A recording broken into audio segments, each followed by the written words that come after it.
I'll now invite Lord Monckton to make his opening remarks. Lord Monckton, please.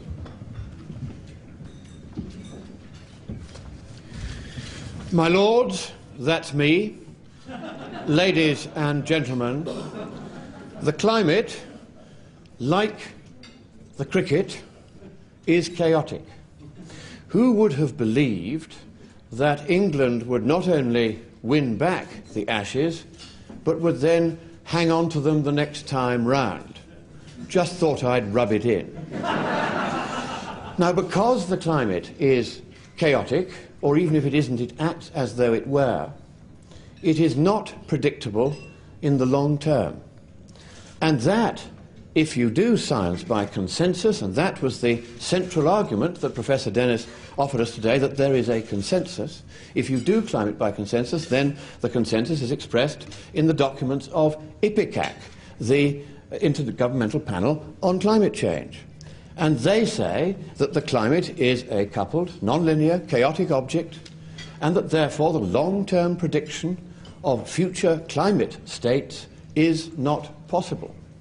The Royal Society, in a complete rewrite of its original disastrously unscientific statement about the climate, now says we do not know how much the planet will warm as a result of our activities. And the idea that you decide any scientific question by mere consensus is opposed by the philosophers of science from Aristotle 2,400 years ago to Al-Haytham, the founder of the scientific method in 11th century Iraq, to Karl Popper in 1934 in the celebrated paper that formalized the scientific method as an iterative algorithm. In none of these people's opinion is science, or was it, or will it ever be, decided by consensus. As Einstein himself said when replying to a book by the Nazis who regarded his science as Jewish science and they wished to attack it, and they had 100 scientists against Einstein, he said, if there is something wrong with my theory, one paper will be enough to set the entire theory aside. You won't need 100 scientists. So merely counting heads, the argumentum ad populum, merely saying that various scientific societies are august, the argumentum ad verecundiam, the arguments from head count fallacy and reputation fallacy, respectively, are not proper scientific arguments. The sort of questions that you might have asked, and perhaps should ask in a free country, are these. You might have asked, I wonder why the usual suspects cry consensus when it is so clear in the history of science that consensus is not the way science is done. Why does official climate science still pretend the Middle Ages were not warmer than the present, when the fabricators of the 2001 UN report's purported abolition of the medieval warm period are now under criminal investigation for defrauding taxpayers by tampering with data and results?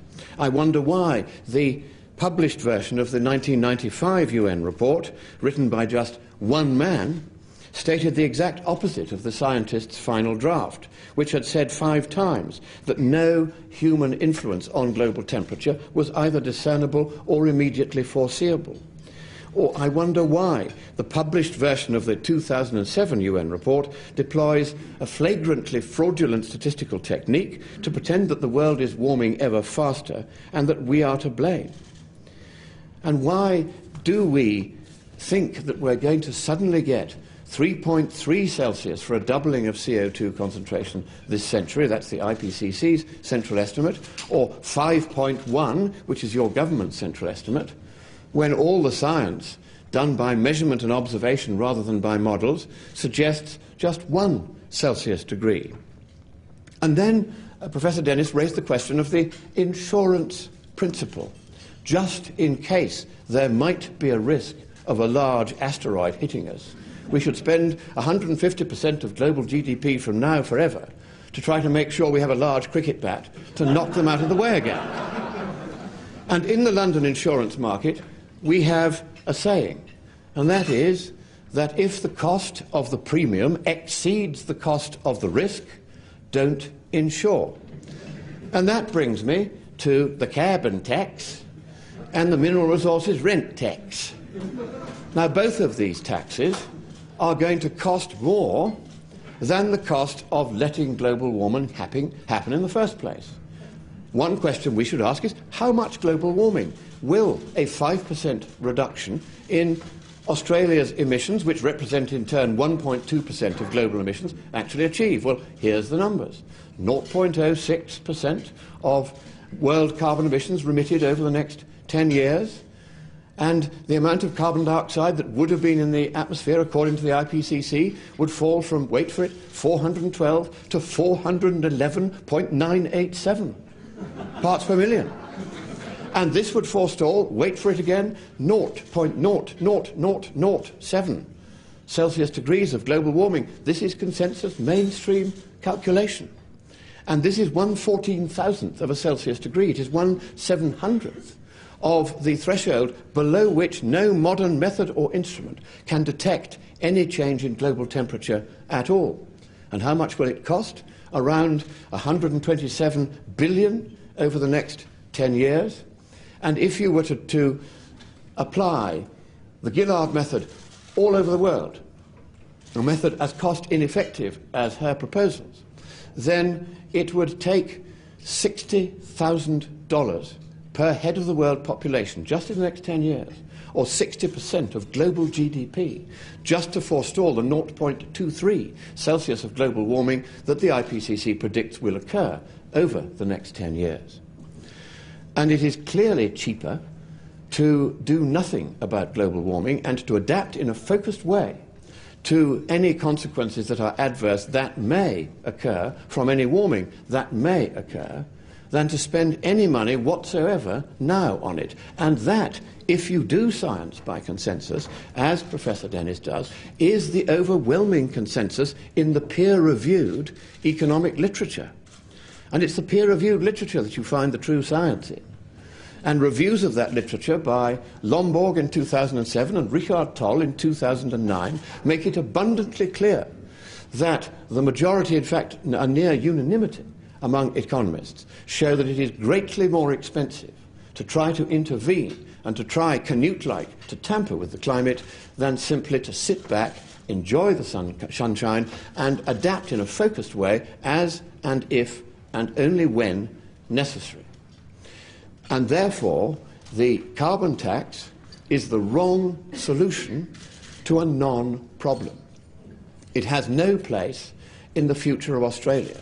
And what I should have liked to hear from the press of Australia is those pressmen speaking up for the heroes of labour, the mine workers who are menaced with the destruction of their jobs, the men who dig the darkness underground to bring us light. These great men, a dozen of whom joined me in the Hunter Valley on the platform when I spoke there last week and received a standing ovation from their terrified community. They want you, gentlemen of the press and ladies of the press, to speak for them. The coal workers, menaced by Prime Minister Brown with a destruction of their industry. And we too once had a Prime Minister called Brown, and we learned not to do that. So please, speak up for your working people. The tie that I wear today, and I proudly wear today, is the tie of the Democratic Labour Party, Senator John Madigan's party. I had the privilege of spending yesterday with this great man. And here is a man who speaks for Labour, who speaks for the people who are going to be disadvantaged by this tax. These are the people who need your help, not merely uncritically to accept consensus, but instead to ask the questions about the fraudulent science which is in each of the conclusions of the three major IPCC reports. Ask questions about why it is that global warming is happening at the moment and has been happening over the last 60 years at only 1/5 of the rate now predicted by your government. Ask the question how, in science, there could be any chance that the rate of just roughly 1 Celsius per century of warming that has been occurring can suddenly become roughly 5 Celsius per century, as it were, overnight. There is no physical basis in science for any such sudden lurch in what has proven to be an immensely stable climate. And the people of Australia are frightened. They are frightened of their government. They are frightened of you. The world is also frightened. Australia is now regarded as a sovereign risk. Please, I beg you, do not merely accept consensus, think and think again. Thank you.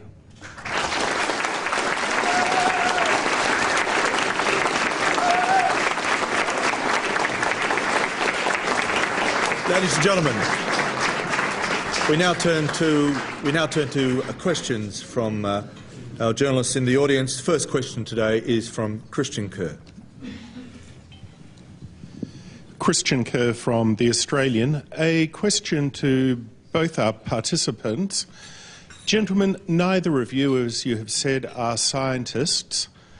Both of you have worked for very different politicians of very different philosophies. Today, aren't you just engaging in that old battle between laissez-faire and the central planners and the centrally controlled economy? Lord Monckton. Well, thank you very much indeed for that fascinating question, Christian. And indeed, you could say that I am by inclination a non-interventionist. However, let it be very clear, if anyone convinces me that the science points to an alarming and dangerous rate of global warming, then I will change my tune and I will say that perhaps we should try to do something about it, provided that it is cheaper to do something about it than to take the consequences of not doing something about it. One has to ask 2 questions here. One, is it going to warm at anything like the predicted rate? That is the only scientific question that really needs to be answered. And I have studied and indeed lectured at faculty level in the determination of climate sensitivity. I have written papers in the reviewed literature on the subject. So I do have some knowledge of it as a reasonably competent mathematician who has profited enormously by the use of mathematics over the years. The Eternity Puzzle that I launched here in Australia 12 years ago became Puzzle of the Year in Australia. I'm glad you all enjoyed it so much. But the central point here is that that's the first question. How much warming are we going to get? It is now blindingly obvious, if you look at the data and the evidence, that the rate of warming simply isn't enough to be sufficient, and even if it were enough to be sufficient, it is blindingly obvious that it is far, far cheaper, and this is the important point, far cheaper, in fact something like 30 or 40 times cheaper, to do nothing about it now than to try to forestall it by the vastly expensive methods that your government currently proposes. Thank you.